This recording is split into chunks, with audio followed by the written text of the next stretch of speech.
So the next guest that we're going to have coming up, he's a friend of the show. He is the host, one of the hosts, and the founder of the Chaos Block Party over at Evergreen.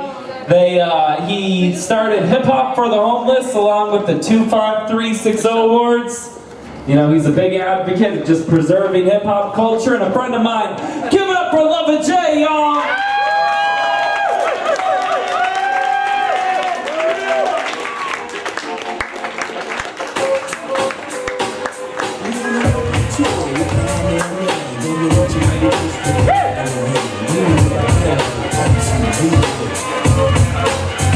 Hey, can I get up here? Go straight into it. It's the show. What's up, 360, what's up, don't stop. Oh, yeah. We live at the B-Hive, big shout to A-Wall, I like what y'all did up there. Appreciate you, bro. Alright, y'all. I gotta say what's up, man. This goes out to all those, the young people, the adults, people locked down in the prisons. This goes out to the people way before Trayvon Martin who've been subject to hell on earth. I want y'all to know where I come from. This is where I come from. I'm gonna let you know like this. Hey, I don't like punk police or crooked cops, the ones who kill innocent people with warning shots. Don't get it twisted. Some do their job, some also feel that they above the law. I walk the streets with my head high, confident, racially profiled. Everywhere I went, Detroit Lion, grip blue bomber, but the peace treaty is the only thing that I honor. My sister told the cops I shoot hoops, not guns. Convinced to draw guns, ask me questions about where I'm from. I'm from the DSA, Divided States of America, born and raised where your life value is determined by your wage, where they sex you unprotected with STDs and AIDS. The land where elders are left without health care. Hey yo, y'all already know where. I'm from the DSA, Divided States, land of the greed, home of the hate. Masters and skyscrapers, prisons hold the slaves. Ancestors and natives patiently waiting graves. Children medicated cause their parents don't behave. Liberated women think sex is the way. Men leave without sight, learn from their display. We're illusions, we follow the DSA. World's capital of corruption, empowered by false elections and peace for erections, but not false invasions. Where ex-slaves embrace whites more than Haitians. Assassinate foreign leaders from CIA stations. CIA imports crack cocaine into its own nation. Crack cocaine just ain't no campaign. Can't stop infants from being addicted out the brain. Whole cities changed into Transylvania's bloodsuckers and whores and dopey mania, where the victims are blamed for being raped. Poor, mentally ill, of color, but wait, the same nation appreciates the quiet victim. Suffer silently while we count our riches. Rob your grandparents. 25360, DJ Luvva J, man, it's all a good show. If you want some, you can come and get some. Luvva J, I come from where we don't run. We stand up and we fight who wanna get it. The DJ Luvva J, man, I just rock with it. Rock it, don't stop. Rock it, don't stop. Rock it, don't stop. Rock it, don't stop. Rock it, don't stop. Don't stop. Don't stop. SOS. Don't stop, baby. Big train. Don't stop. Big Sash. Don't stop. Luvva J, OG Sensei, master of the game. Learn something new every day. I see what you do. I do it the other way. You get what you get. My game elevates. I rock it, don't stop. And you try to delay. I ain't no better. You just comfortable beneath me. Try to help your ass one time. You knew everything. Throw up your playboy. Rock it, don't stop, every day. Yeah. That's what we do, real MCs, man. Rock it, don't stop. Shout to the Zulu Nation. My father, Africa, Bambada, DJ Luvva J, and it don't stop. Make a little noise for Luvva J, y'all.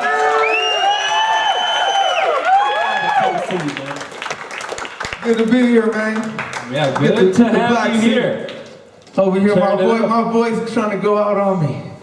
Going hard, man. I got to, man. Got to do it. It's that time. So I noticed you're shouting out Zulu. Always. You're all about kind of preserving hip hop culture. Yeah. You know, knowing the roots. Why is that important? Why know about where hip hop came from? Why not just live in the here and now? Well, there would be no here and now without those who came before us, for one thing. And for me, I come from the communities and the people where if hip-hop didn't exist, I might not be alive. I know many people who are not here alive. I know many people who are incarcerated and resting in peace. And I just know that in my household, we were supported through hip-hop, my sister and I, so it's very vital to remember and note that we owe something to hip-hop. Hip-hop doesn't owe anybody anything. We owe things to hip-hop. So did you just grow up exposed to hip-hop, or? Well, I was fortunate. My mother in Los Angeles, she was a pop locker, so she grew up in the pop lock culture, which preceded hip-hop on the West Coast. My mom. Wasn't it? My mom wrote grants. So we basically, it was accepted. Even my peers who were up here when we moved to Washington, my peers, even of color, their parents may not have been knowing about it until like 1985 when it became more mainstream. So we were fortunate to be supported with it at a very young age. That's interesting. I hear you say mainstream, because I remember being young and rapping. I started rapping when I was 12, and back in Indiana, whenever I would tell anyone I rap, they're just like, "Oh, cool, yo," just kind of acting silly with it. And now it seems like hip hop is more part of mainstream culture. Why do you think that is? Well, I think there's many reasons, probably more reasons than we have time to get into on the show. But it's, for one thing, it's attractive. It's something. It's a spiritual music. It requires soul, and people try to, if they could, like Chuck D said, they would be able to bottle soul up and sell it. And I think as best as possible, people have done that, and as a result, you've seen a loss of the soul of hip hop. Where when you listen to people like Pete Rock and his music, or listen to Jay Dilla, you can feel the remnants of soul in their music. And now the digitization of art and music, I think it removes some of the soul, even from soulful people. You know, there's a disconnect between the soul and the art. There's some Saul Williams rhyme that you're making me think of like, we never should have given them cordless microphones because they've strayed too far from the source. Do you think, is that your opinion about sort of where the mainstream is at right now, or? Yeah, but you know, I don't blame, people try to talk bad about youngsters and talk down to young people, but I think the problem is with any elder population, youth are the reflection of who raised them. So you can't blame children or people. I can't blame anybody born in 95 or 2000 and be like, you're the problem with hip hop. No, you're not the problem. The problem is somebody didn't pass you a baton appropriately so you could run this race better than we did. And so it's a failure on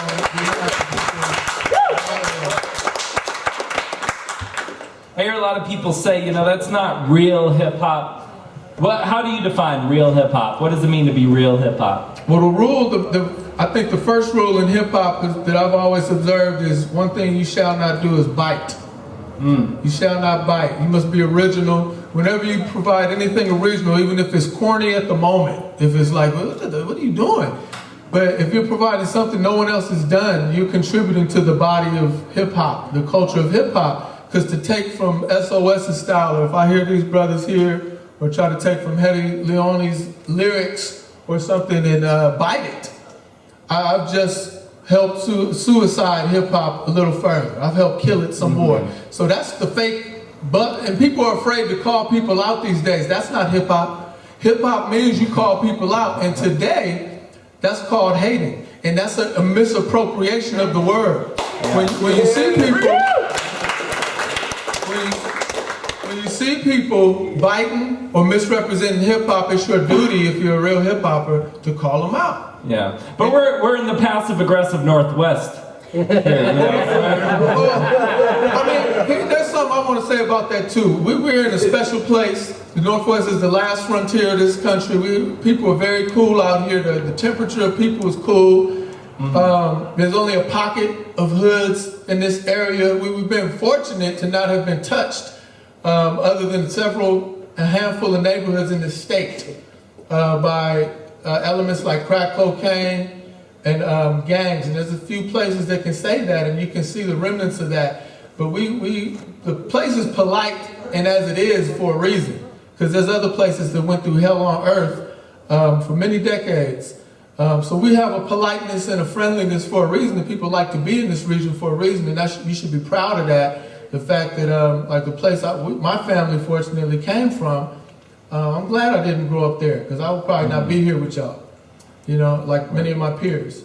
So that is part of our weakness that people will say, is that, you know, we're not as, this region is not as skin tough as other places. But there's a reason for it, there's a blessing for it, and I guess there's a curse to it.